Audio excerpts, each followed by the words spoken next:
سلام، امیدوارم خوب و سلامت هستید. پس از تنفسی بیشتر از 2 ماه دیگر باره با شما هستیم و امروز درباره ماجرای صحبت میکنیم که به سر مهاجران تاجیک در روسیه به قول فلاکت آورد. بحث زیادی حالا درباره تجاوز و قتل یک پیرزن روس در صفحه‌های ما در فیسبوک، اینستاگرام ادامه دارد و همین گونه در وبسایت رادیو آزادی.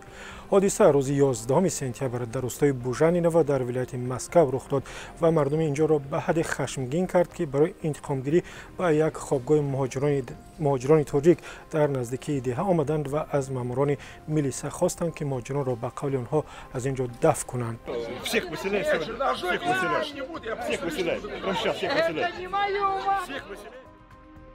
بسیاری از کاربران نوشتند که جنایتکاران باید حتما جزا بگیرند چون آبروی مهاجران تاجیک را میریزانند. کاربر با نام امیر تاجیف شرح را با همین مضمون در صفحه رادیو آزادی در فیسبوک گذاشته و عاملان جنایت را سخت نکویش کرده است. شرحش هم چنین است: از پشت یک کثافت همه مهاجران در بلا ماندند.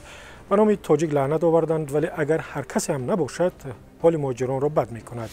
گروه دیگری گفتند نباید برای جنایت 2 نفر تمام ملت را پس زد و بدنام کرد.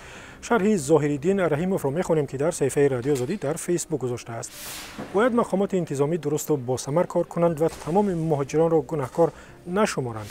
نباید برای عنصرهای علیحده جنایتی تمام یک ملت را پس زنید، حقوقش را زیر پا کنید.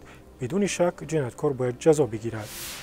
به اندیشه ایده دیگر، با همین بهانه افزایش یافتن رید و فشار به مهاجران از آسیای مرکزی از جمله تاجیکان در روسیه شاید هدفهای سیاسی داشته باشد و موافق نامدن موضع‌گیری‌های تاجیکستان و روسیه در برابر طالبان رابطه بگیرد که یکی گفته است اصلا طالبان را قبول ندارد و دیگری گفته است با نظرداشت رفتار طالبان با آنها همکاری میکند، یعنی روسیه.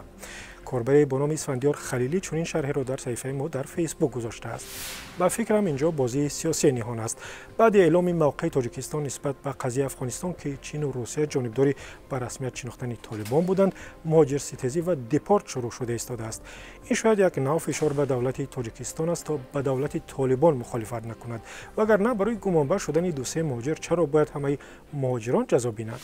یک گروه دیگری از کاربران گفتند راه خوب امین ماندن از این همه مصیبت و بلایی که به سر مهاجران میآید تجربه درست و نشان دادن ارزش‌های اخلاقی و رعایت رسم و رسوم کشور میزبان و احترام به قانون‌های آن یعنی روسیه باشد.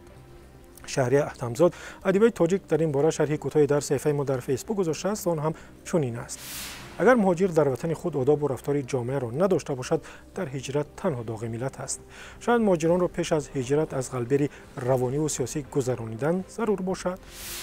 کاربر ظاهرا در پاسخ به شاعره گفته است همین مهاجرت است که سبب می شود در بعضی از عائله‌های تاجیک فرزندان تربیت درست نمیگیرند.